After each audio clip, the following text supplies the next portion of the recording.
Welcome back, everybody. Today I am taking you through the fragrances that I bought in the second half of this year.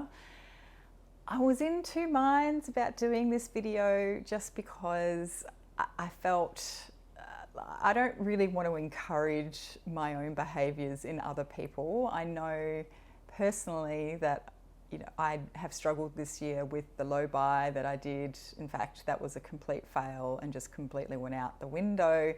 But at the same time, the numbers don't lie. You guys love watching these sorts of videos. So given that we're in December, it's a couple of weeks till Christmas, I figured I might as well give you the roundup of what I bought in the last 6 months, because I'm not going to be buying anything else in December now. I've bought a couple of Christmas presents and I'm done. So I admittedly don't have every bottle that I bought here because there are a couple that I've already talked about on the channel, which you might have noticed in the last few videos. So I'll just reference them, but the bottles are actually upstairs. So I haven't brought them down here.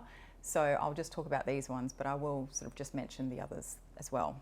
There's a few. So buckle in and get yourself a beverage or something because you might need it. I might need it. Okay, where do I start? Let's start with the panic buys. So the first panic buy was due to discontinuation of a particular line and discontinuation of a particular perfume in this line. So this is the Elixir Chanel line from Ylang, and the fragrance is French Kiss. This was a fail for me, unfortunately, a very expensive fail.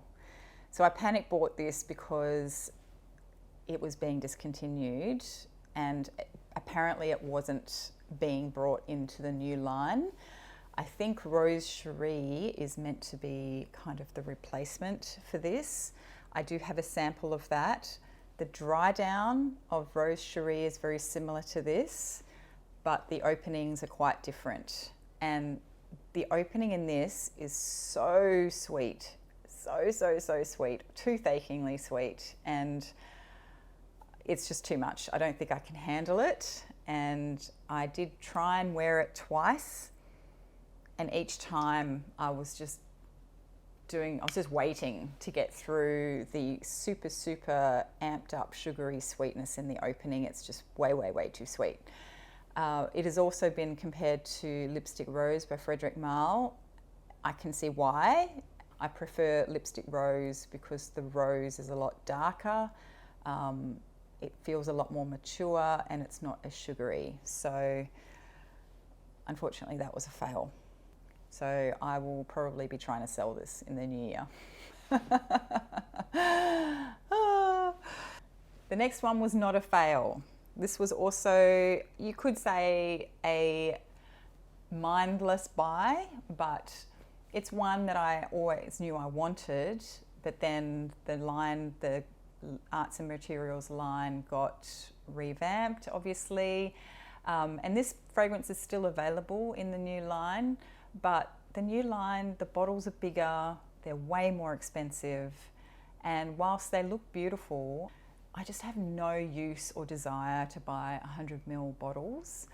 And so I went into our local department store one day. I was getting some other stuff, and I obviously ended up at the Ylang counter, and I saw that they had one bottle left of the Arts and Materials line left on the shelf.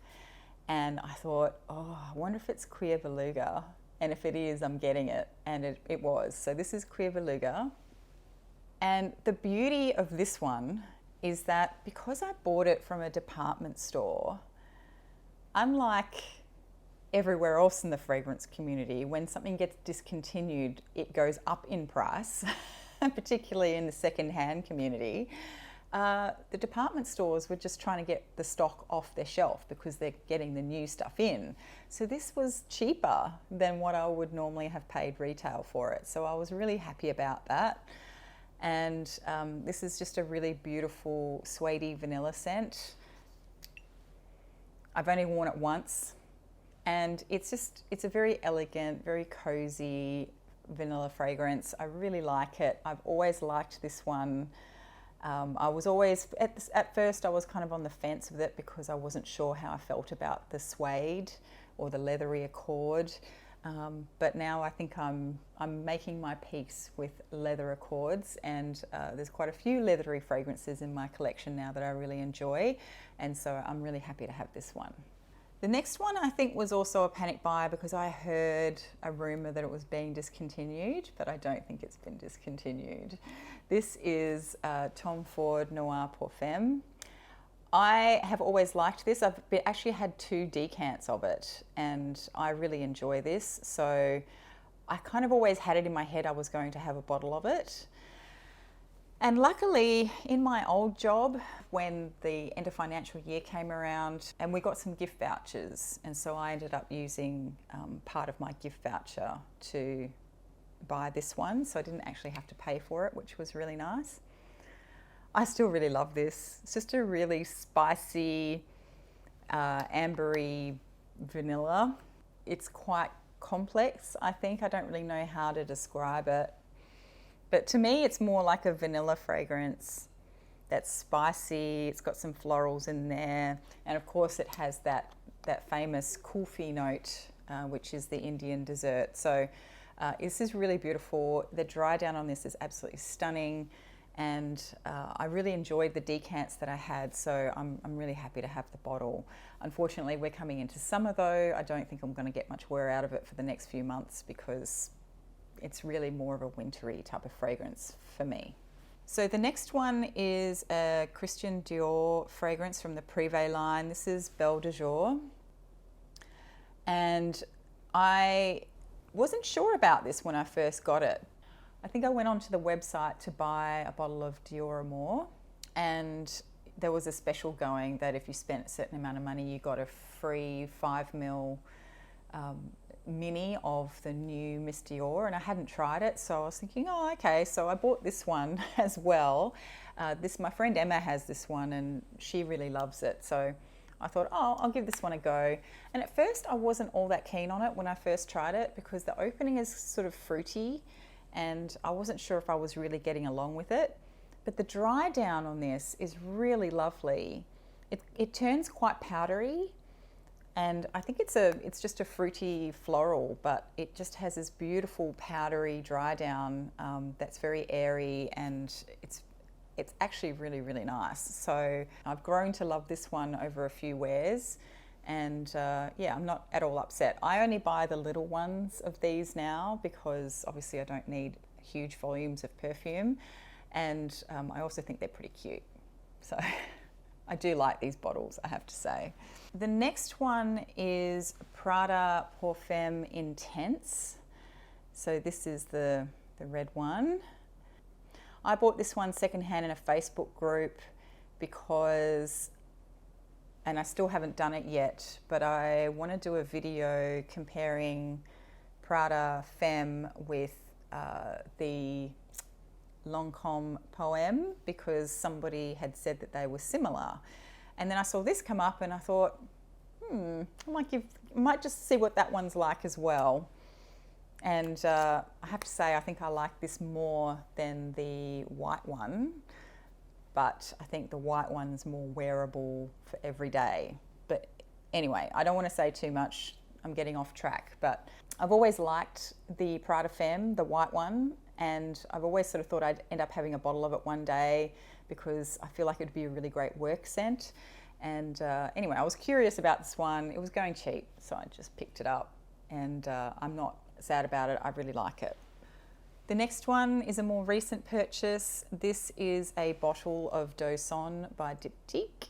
This is the Eau de Toilette.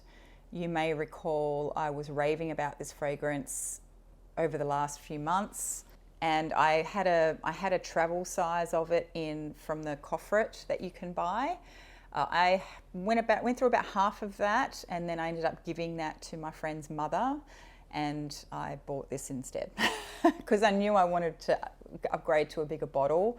And I often give this person perfumes from my collections. Traditionally, I've only really given her rose fragrances because she loves rose, but I thought one day when I was visiting her, I'd said, oh, just try this. What do you think of this one? And she loved it. So I let her keep that bottle, and then I bought this one. So this will get a fair bit of use over summer. This is a brand new bottle, so it only arrived a couple of weeks ago, and I'm looking forward to getting stuck into it because I really like this one.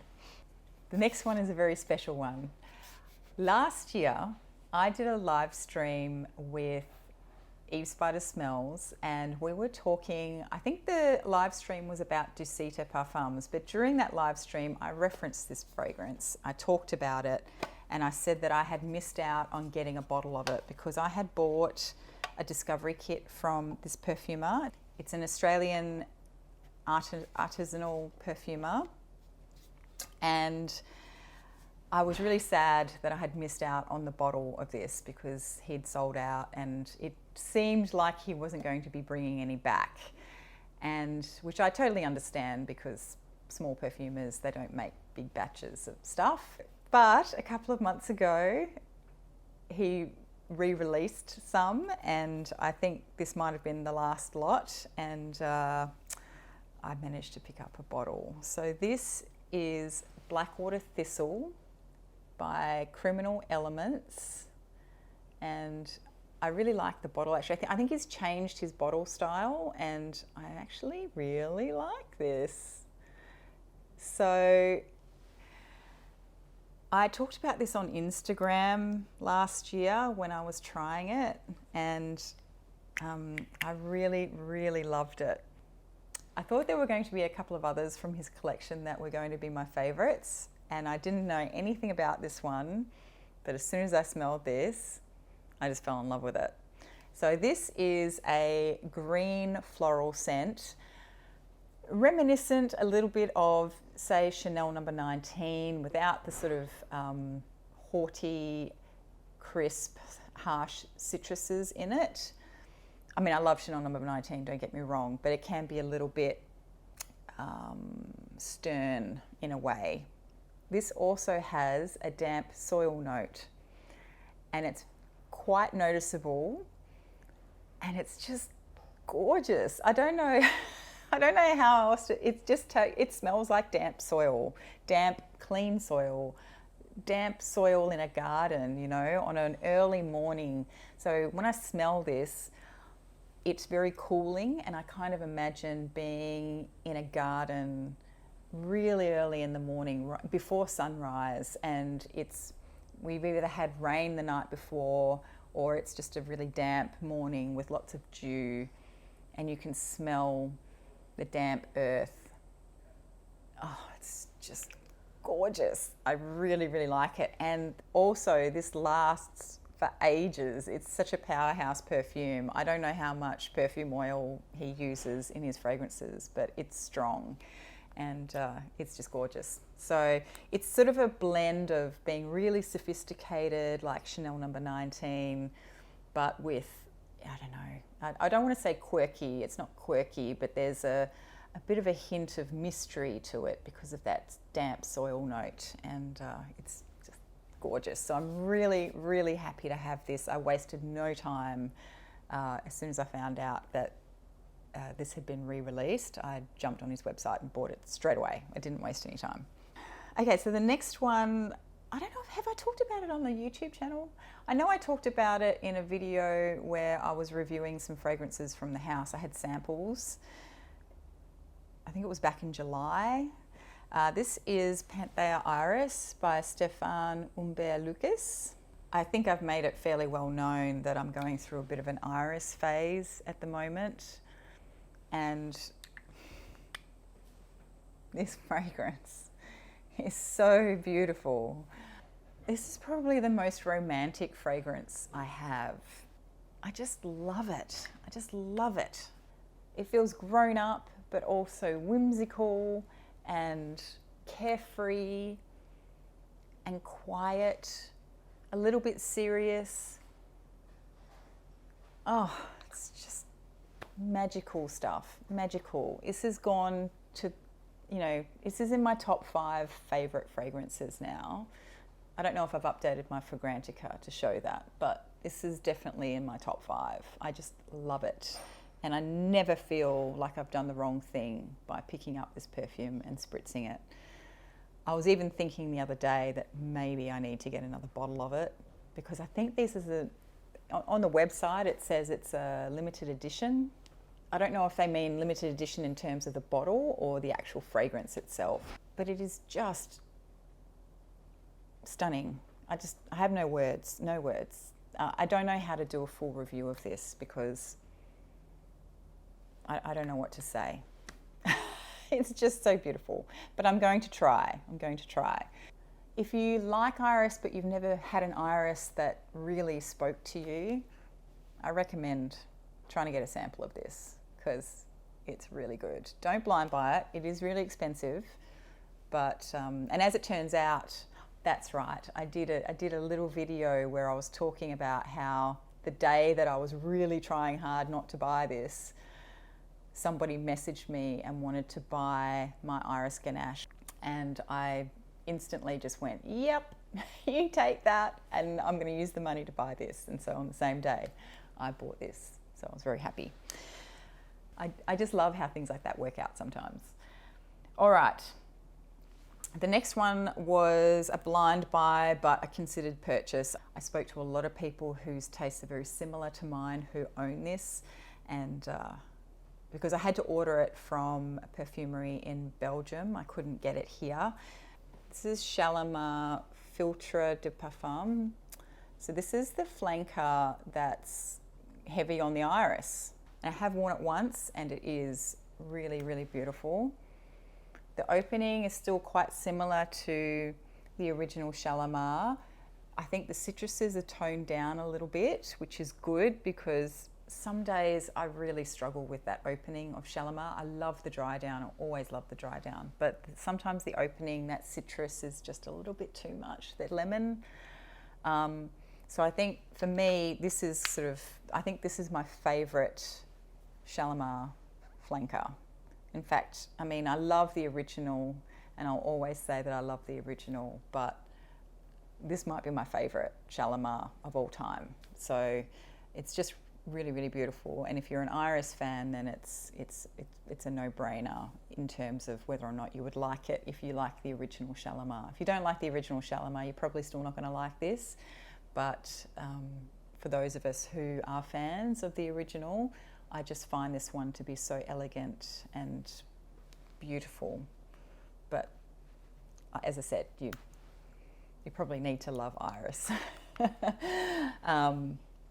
Not super familiar with it yet, but I'm getting to know it. So there'll be more on that one in the not too distant future, hopefully.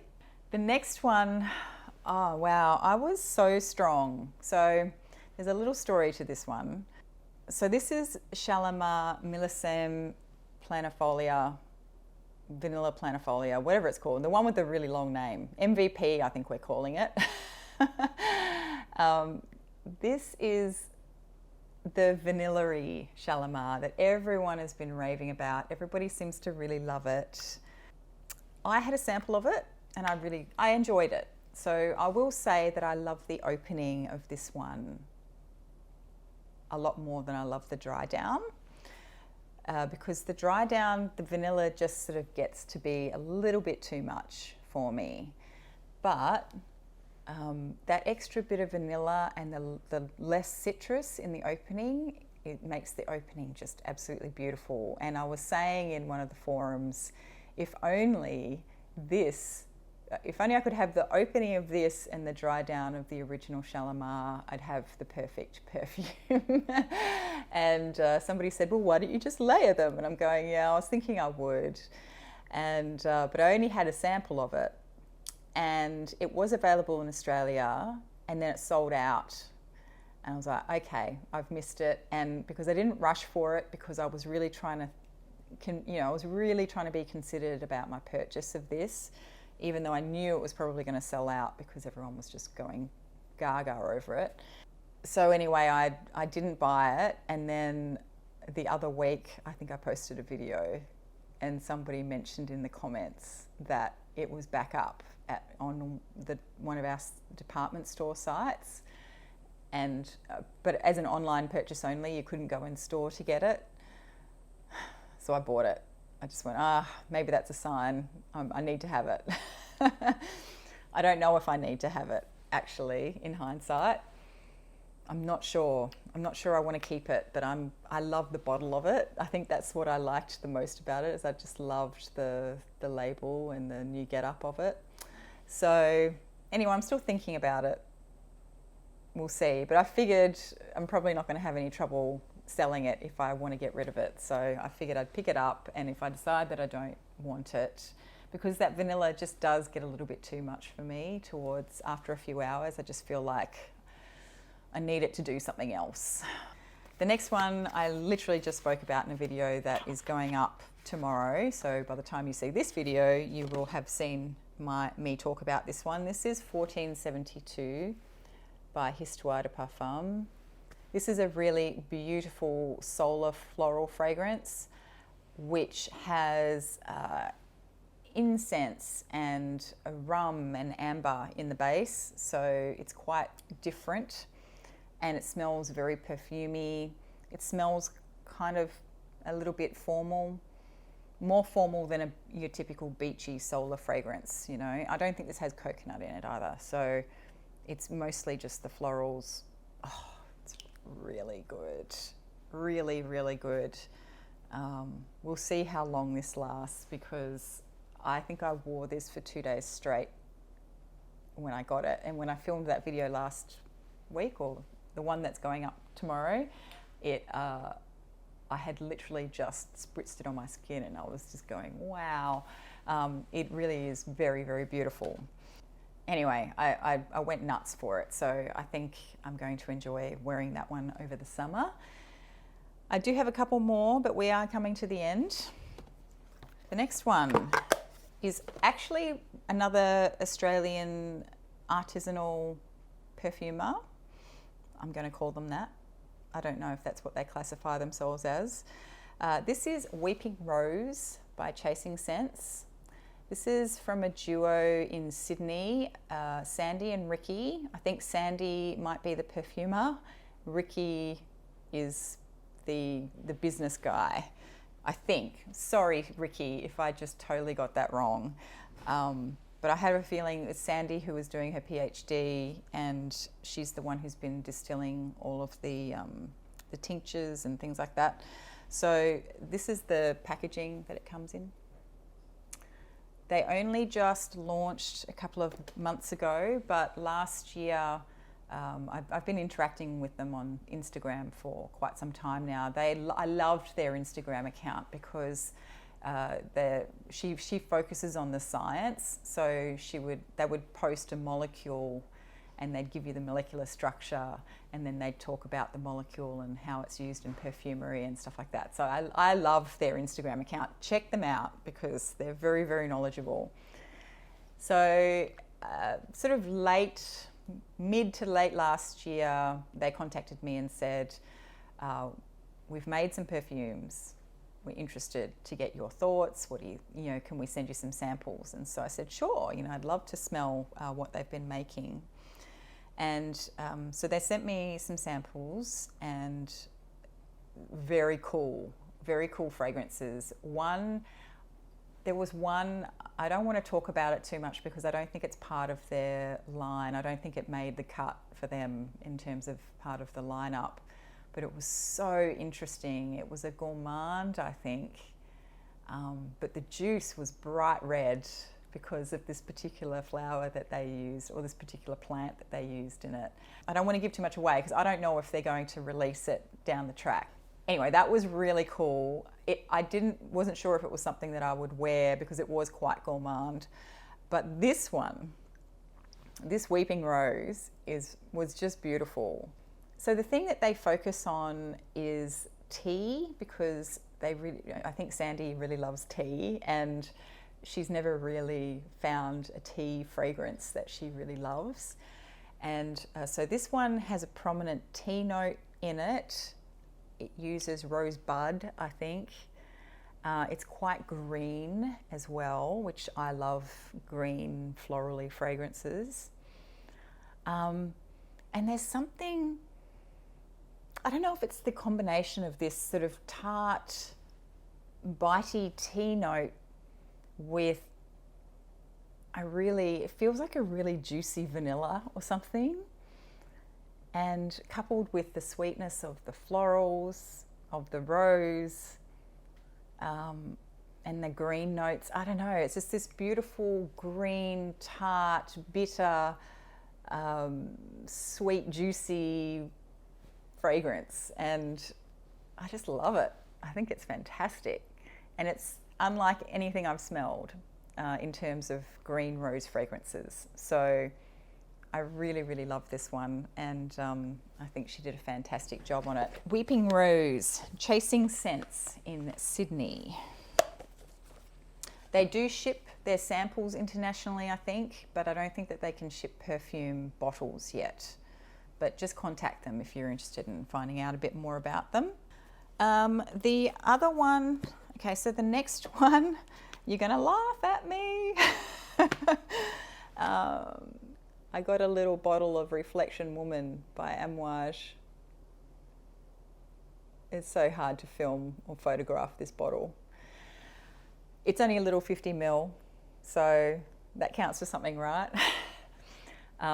Somebody was selling this locally in one of the Facebook groups, and it was a steal. So I just went, okay, I'm going to take that. This is one of the Made in Oman bottles too. I don't know if that's significant, but I forgot to ask him where he got it from. But I love the fact that it's a little itty bitty Amouage. It's so cute. I did have a little itty bitty mini of a replica bottle, and obviously it had fragrance in it, but I used it all up. So I wore this heaps over winter. I had 2 samples, and then I got a mini, and I bought a set of minis from Amouage just so I could get the mini of this one, and I used it up. I just love it. It's probably the only aquatic.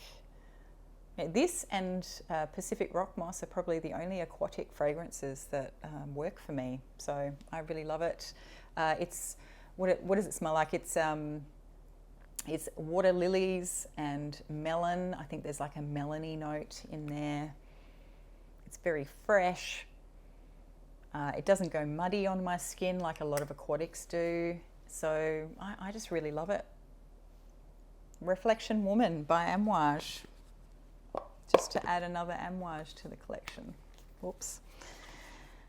So the last 2 are the most recent acquisitions.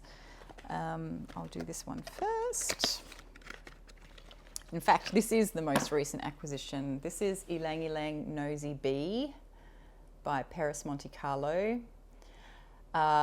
Influenced heavily by Claire, aka Smurfy Girly, and Lizzie, aka Rose and Jones. However, so I tried this in store in Barcelona in 2019 when I went to Spain. It was at the end of my trip.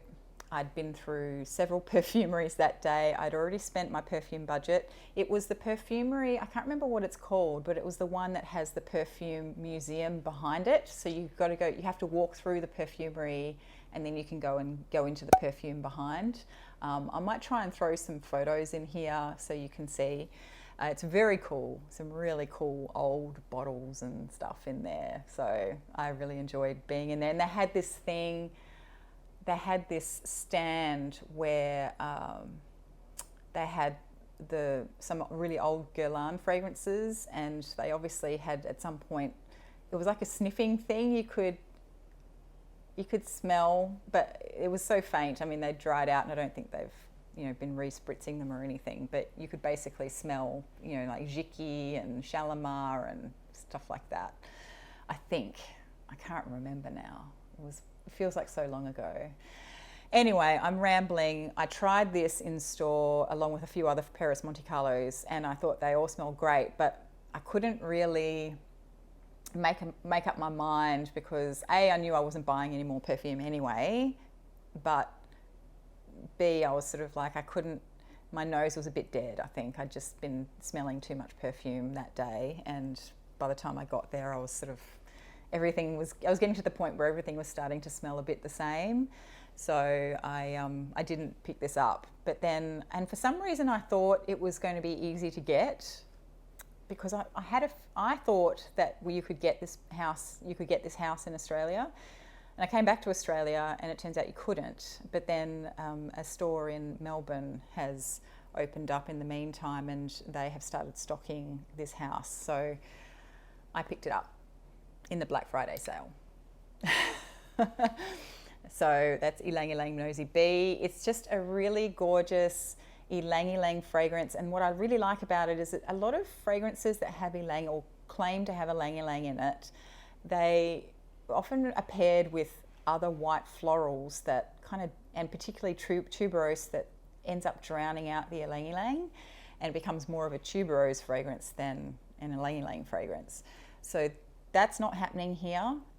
You really do get the Ylang, and it's got this beautiful texture to it. So the Ylang is really creamy and fleshy, but the vanilla in here to me is very dry and powdery. So it's actually a very powdery scent, but there's a creamy creaminess, a creamy body to it, which I really enjoy. So I really love it. I can't decide what circumstance is appropriate to wear this, because sometimes I feel like, oh yeah, it's a good work scent, but then other times I think it's too fun to be a work scent.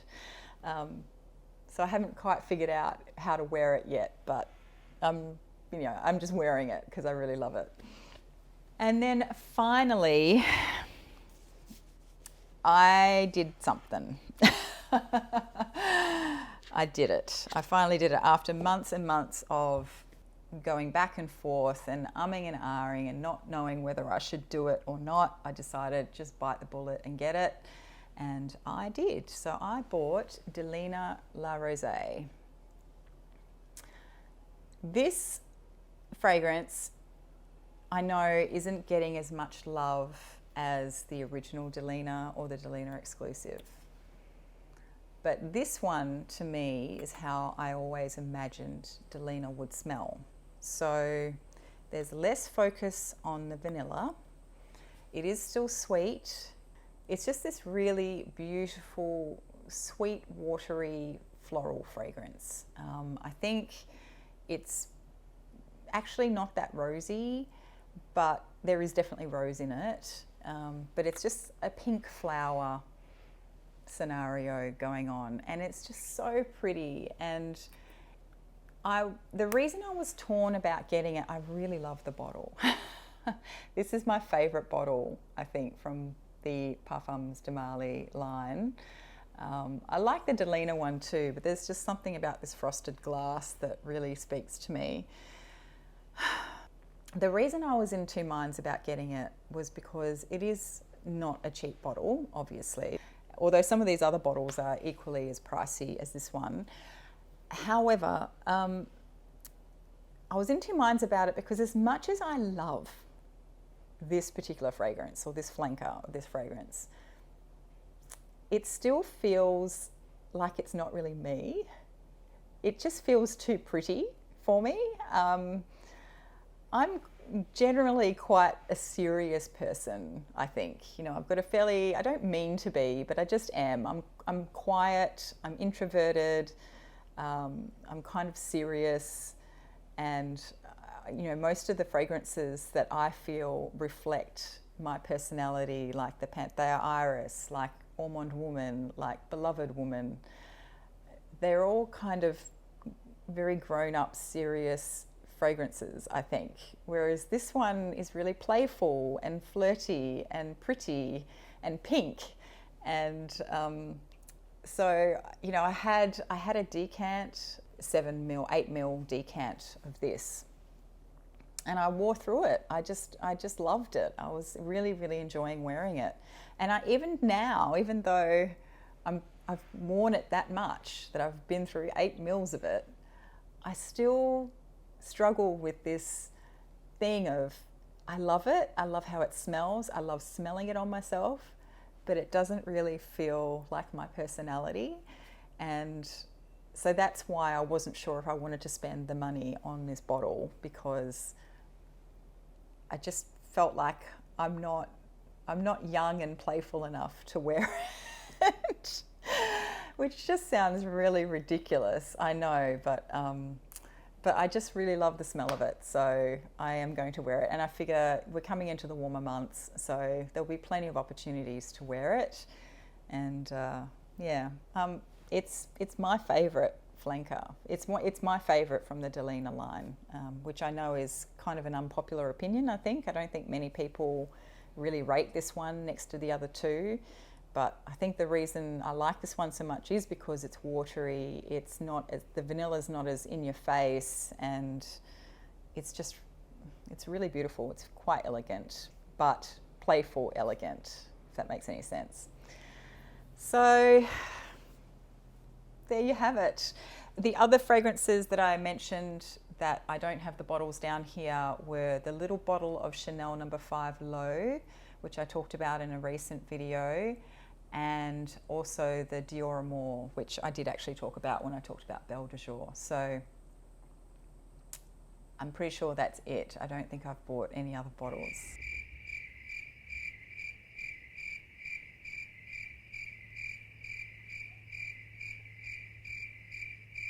Anyway, I'm done talking. I think I need to go have a coffee or something and relax for a couple and recover from talking about this. Let me know your thoughts down below. What were your favourite purchases for the last 6 months? Or alternatively, what was the purchase that you didn't make that you were most proud of in the last 6 months? Because when I look at these, I think the Shalimar MVP was going to be that for me. I was going to say, no, I'm not going to get it. But I literally, I mean, I have so many Shalimar. I keep saying I'm not a fragrance collector. Maybe I am, because I do actually just really love coming down here and playing with my bottles of perfume and smelling my bottles of perfume. Even if I'm not spritzing them on me, I just love coming down here and smelling them. Matt thinks I'm completely insane. Anyway, I am going to do another video, I think, just talking about, you know, I guess the wrap up of what was a very failed low buy year for me in perfume, and just talk a little bit about my mindset and just how I've been, I guess, in 2021. So if you're interested in that, let me know. If not, let me know, because I don't want to, you know, I don't want to bare my soul to the world if you're not actually interested in hearing about it. It's a sore spot for me. I usually pride myself on having really good willpower and making sensible decisions about things, and I don't know what's happened in the last year, but I have not been making sensible decisions. Anyway, I'm done here today, so if you liked this video, give it a thumbs up, and I'll see you in the next one. Bye.